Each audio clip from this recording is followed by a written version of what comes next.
அழகே அழகு சீரியல்ல டுடே எபிசோட்ல நம்ம பாக்கியராஜ் இருந்துட்டு ரொம்பவே சின்சியரா வேலை பார்த்துட்டு இருக்காங்க. எல்லா வேலையும் ரொம்பவே பரபரப்பா பார்த்துக்கிட்டு இருக்காங்க. அப்பா அவருடைய ஃப்ரெண்டு இருந்துட்டு வாடா நம்ம போய் டீ சாப்பிட்டு வரலாம் அப்படின்ற மாதிரி சொல்லிடுறாங்க. இல்லடா நிறைய கொஞ்சம் ஒர்க் அதிகமாகவே இருக்கு, அதனால சீக்கிரமா வேலையை முடிச்சுட்டு வீட்டுக்கு போகணும்டா அப்படின்ற மாதிரி சொல்லிடுறாங்க. என்னடா வீட்டில் ஏதாவது விசேஷமா அப்படின்னு சொல்லிட்டு கேட்கவும், இன்னைக்கு ஒய்ஃப்க்கு பிறந்த நாளுடா. அப்படியா, ரொம்ப நல்ல விஷயம். ஆமாம், ஏதாச்சும் வாங்கி கொடுத்தியா? ஆமாம், உங்ககிட்ட தான் பணமே இருக்காது, என்ன பண்ண அப்படின்னு சொல்லிட்டு கேட்கவும், பெருசாலாம் எதுவும் இல்லைடா, தம்பி வந்து கேக் கட்டிங் பண்ணலான்னு சொல்லியிருக்கான். அதே மாதிரி அவன் நைட்டில் பைக் டிரைவிங் போகணுன்னு ஆசைப்பட்டிருக்காடா அப்படின்ற மாதிரி வந்து சொல்லிடுறாங்க. ஓ அப்படியா, இது ரொம்ப நல்ல விஷயம்டா அப்படின்னு சொல்லிட்டு, சரி நீ வேலையை முடியும், நம்ம அப்புறமா போகலாம் அப்படின்னு சொல்லிட்டு அவர் பாட்டி கிளம்பி போயிடுறாங்க. அதுக்கு அடுத்ததாக அவர் ஒருத்தர்கிட்ட வட்டிக்காக பணத்தை வாங்கியிருப்பார். அவர் வந்து ஃபோன் பண்ணுறாங்க. என்ன தம்பி, எங்கே இருக்கீங்க, என்ன ஞாபகம் இருக்கா, இல்லை ஞாபகப்படுத்தணுமா அப்படின்னு சொல்லிட்டு கேட்கவும், ஞாபகம் இருக்கு சார் அப்படின்ற மாதிரி சொல்லிடுறாங்க. சரி, உங்கள் ஆஃபீஸ்க்கு வெளியே தான் நின்றுட்டுருக்கேன், நீங்கள் முதல்ல வெளியே வாங்க அப்படின்ற மாதிரி சொல்லிடுறாங்க. சார் அது வந்து இப்போ நீங்கள் வரீங்களா இல்லை நான் வரட்டுமா அப்படின்னு சொல்லிட்டு கேட்ட உடனே, இல்லை சார் நானே வரேன் அப்படின்னு சொல்லிட்டு நம்ம பாக்கியராஜை கிளம்பி வந்துடுறாரு. சார் சொல்லுங்கள் சார் அப்படின்னு சொல்லிட்டு கேட்கவும், என்ன தம்பி பணம் வாங்கும் போது என்ன சொல்லி பணம் வாங்கினீங்க அப்படின்னு சொல்லிட்டு கேட்கவும், சார் எனக்கு எல்லாமே ஞாபகம் இருக்குது, ஆனால் வீட்டில் அடுத்தடுத்து பணம் தேவை ரொம்பவே அதிகமாகிடுச்சு, அதனால தான் என்னால் பணம் கொடுக்க முடியல 1ஆம் தேதி. ஆனால் கண்டிப்பாக நான் எல்லா பணத்தையும் கொடுத்துட்றேன், எனக்கு கொஞ்சம் டைம் மட்டும் கொடுங்க அப்படின்ற மாதிரி சொல்லிடுறாங்க. அதை நீ ஃபோனில் சொல்லியிருந்தாலையும் பரவாயில்ல, இல்லை நேரில் வந்து ஒரு வார்த்தை இப்படி தான் ஆயிடுச்சுன்னு சொல்லியிருந்தாலையும் பரவாயில்ல, ஆனால் நானும் உன்னை தேடி வர வேண்டியதாக இருக்குல்ல, உன்னை இப்படி இன்னும் ஒரு மாதம் வரைக்கும் நான் வெயிட் பண்ண முடியும், அதனால் நான் இப்போதைக்கு உன் வண்டியை எடுத்துகிட்டு போகிறேன் அப்படின்ற மாதிரி சொல்லிடுறாங்க. சார் சார் இன்னைக்கு ஒரு நாள் மட்டும் வண்டியை வேணா விட்டுருங்க, நாளைக்கு வந்து வேணா எடுத்துகிட்டு போங்க. ஏன் இதுக்காக நான் தினமும் வந்துட்டு போயிட்டு இருக்கணுமா? அதெல்லாம் என்னால் முடியாது, நான் இப்போ தான் வண்டியை எடுத்துகிட்டு போவேன்னு சொல்லிட்டு வண்டியை எடுத்துகிட்டு போயிடுறாரு. பாக்கியராஜ் எவ்வளவோ ரெக்வஸ்ட் பண்ணி கேட்குறாங்க, ஆனால் அவர் ஒத்துக்கவே இல்லை. அதுக்கு அடுத்ததாக வந்து பார்த்திங்கன்னா பாக்கியராஜ் ரொம்பவே ஃபீல் பண்ணிகிட்ருக்காரு. சரின்னு சொல்லிட்டு போயிட்டு அவரோட சீட்டில் உட்கார்றாரு. அப்போ எஜுகேஷனுக்காக ஒருத்தர் லோன் கேட்டு வராங்க. சார் நீங்கள் கேட்ட மாதிரி எல்லா பேப்பரும் எடுத்துகிட்டு வந்துட்டேன், இப்போ எங்களுக்கு லோன் கிடைக்குமான்னு சொல்லிட்டு கேட்குறாங்க. அவரால் பேப்பரை திரும்புகிற போதெல்லாம் மலர் சொன்னதான் ஞாபகத்துக்கு வந்துக்கிட்டே இருக்கு. மலர் வேற ஃபோன் பண்ணிக்கிட்டே இருக்காங்க. என்னோட ஆசையே இன்றைக்கி ஒரு நாள் ஃபுல்லாக நான் யாரை பற்றியும் கவலைப்படாமல் ஜாலியாக உங்களோட பைக் டிரைவிங் போகணும், பீச்சுக்கு போகணும், பார்க்குக்கு போகணும், இப்படி எல்லா இடத்துக்கும் நான் போகணுன்னு ஆசைப்பட்றேன் அப்படின்ற மாதிரி சொல்லிடுறாங்க.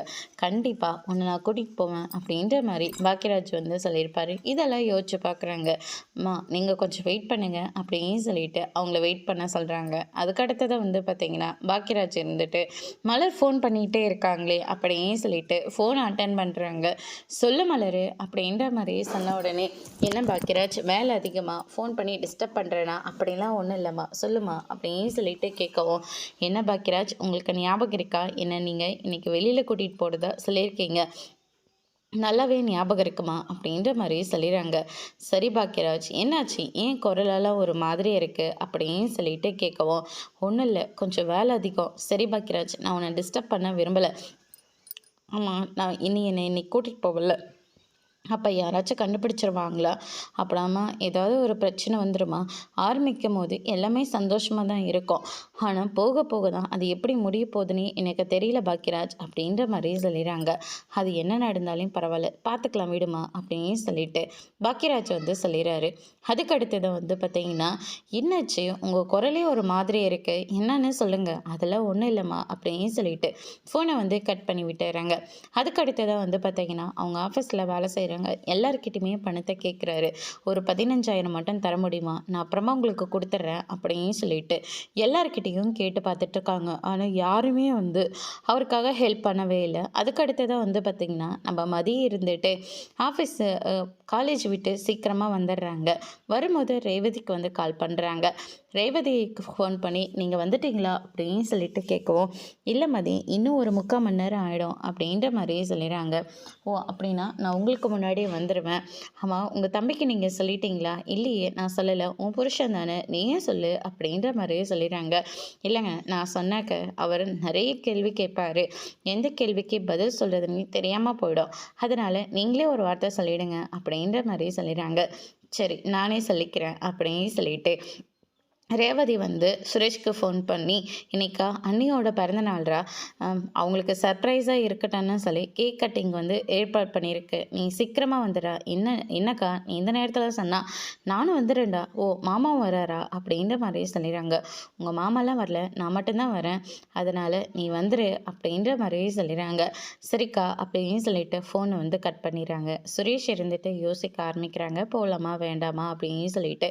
அதுக்கு அடுத்ததாக வந்து பார்த்திங்கன்னா நம்ம மதியம் வீட்டுக்கு வந்துடுறாங்க. மதியம் வந்த உடனே வந்து பார்த்திங்கன்னா பாப்பா இருந்துட்டு அவங்க அம்மாவுக்கு சர்ப்ரைஸாக ஒரு கிஃப்ட் அவங்க கையில் ட்ராயிங் பண்ணி கொடுக்கணும்னு சொல்லிட்டு நம்ம ஸ்வேதா மூலிமா அதை கற்றுக்கிட்டுருக்குறாங்க. அதுக்கு அடுத்ததாக வந்து பார்த்திங்கன்னா நம்ம மலர் வந்த உடனே அதை மறைச்சி ட்ராயிங் பண்ணிகிட்ருக்காங்க. அதுக்கு அடுத்ததாக வந்து பார்த்திங்கன்னா மதியம் வந்த உடனே என்னாச்சு, ஏன் சீக்கிரமாக வந்துட்டு? இல்லை, லாஸ்ட் கிளாஸ் தான் போயிட்டு இருந்துச்சு, அதனால் பர்மிஷன் போட்டு நான் கிளம்பி வந்துட்டேன் அப்படின்ற மாதிரி நம்ம அதையும் வந்து சொல்லிடுறாங்க. சரி, நான் போய் ஏதாச்சும் எடுத்துகிட்டு வரட்டுமா? அதெல்லாம் ஒன்றும் வேண்டாம், நான் போய் ஃப்ரெஷ்ஷப் ஆகிட்டு வந்துடுறேன் அப்படின்ற மாதிரி சொல்லிடுறாங்க. உங்கள் சின்னண்ணன் வந்துட்டாரா, உங்கள் அக்கா வந்துட்டாங்களா அப்படின்னு சொல்லிட்டு ஸ்வேதா கிட்டே கேட்குவோம். இன்னும் வரல அப்படின்ற மாதிரி சொல்லிடுறாங்க. அதுக்கு அடுத்ததாக வந்து பார்த்திங்கன்னா நம்ம ரேவதியும் வீட்டிலேருந்து கிளம்புற போது அவங்க அத்தை இருந்துட்டு, எங்கே போகிற, பேகை தூக்கிட்டு வந்துட்டு அப்படின்னு சொல்லிட்டு கேட்கவும், கோயிலுக்கு போகிறத இன்னைக்கு அபிஷேக நாள், நானே மறந்துட்டேன் அப்படின்ற மாதிரி சொல்லிடுறாங்க. முன்னாடியே சொல்லியிருந்தா நானும் வந்திருப்பேன்ல, அதான் சொன்னேனே நானே மறந்துட்டேன்னு, அதனால தான் சரி ஞாபகம் வந்துச்சு, போயிட்டு வந்துடலாமேன்னு கிளம்பிட்டேன் அத்தை. அது வரைக்கும் பிள்ளைங்கள பார்த்துக்கிறீங்களா? மாட்டேன்னு சொன்னேன். இங்கே வேற யாராவது இருக்காங்களே என்ன? நான் தானே பார்த்துக்கணும். பார்த்துக்கிறேன், போயிட்டு வா. வீட்டில் மாமியார் நல்லா இருக்கணும், புருஷங்காரன் நல்லா இருக்கணும், பிள்ளைங்க நல்லா இருக்கணும்னு சொல்லிட்டு வேண்டிட்டு வா அப்படின்ற மாதிரி சொல்லிடுறாங்க. சரிங்க அத்தை அப்படின்னு சொல்லிட்டு ரேவதியும் அங்கேருந்து கிளம்பிடுறாங்க. பாக்கியராஜும் நடந்தே வந்துட்டுருக்காரு. அதுக்கு அடுத்ததாக வந்து பார்த்திங்கன்னா, என்னங்க வண்டியோட சத்தம் கேட்கவே இல்லை, காலையிலேருந்து வண்டியை தொடச்சிக்கிட்டே இருந்தீங்க, எங்கெங்க வண்டி அப்படின்னு சொல்லிட்டு கேட்கவும், வண்டியை வந்து சர்வீஸ் விட்டுருக்கேன் அப்படின்ற மாதிரியே சொல்லிடுறாங்க. ஓ, அப்படியாங்க, காலையில் தாங்க அவ்வளோ தண்ணியை ஊற்றி கழுவுனீங்க, இன்னும்மா இதாகலை அப்படின்னு சொல்லிட்டு கேட்கவும், இல்லைம்மா மழை வந்ததுக்கும் சேரெல்லாம் ஆயிடுச்சு, அதனால் சர்வீஸ் விட்டுருக்கம்மா அப்படின்ற மாதிரி சொல்லிடுறாங்க. நைட் கன்ஃபார்ம் தானே? கன்ஃபார்ம் தாம்மா அப்படின்ற மாதிரி சொல்லிடுறாங்க. அதோட இன்னைக்கான எபிசோட் முடிச்சிருக்காங்க. இனி அழகே அழகு சீரியல்ல அடுத்தடுத்து என்னெல்லாம் நடக்க போகுதுன்றதை வெயிட் பண்ணி பார்க்கலாம். தேங்க்யூ.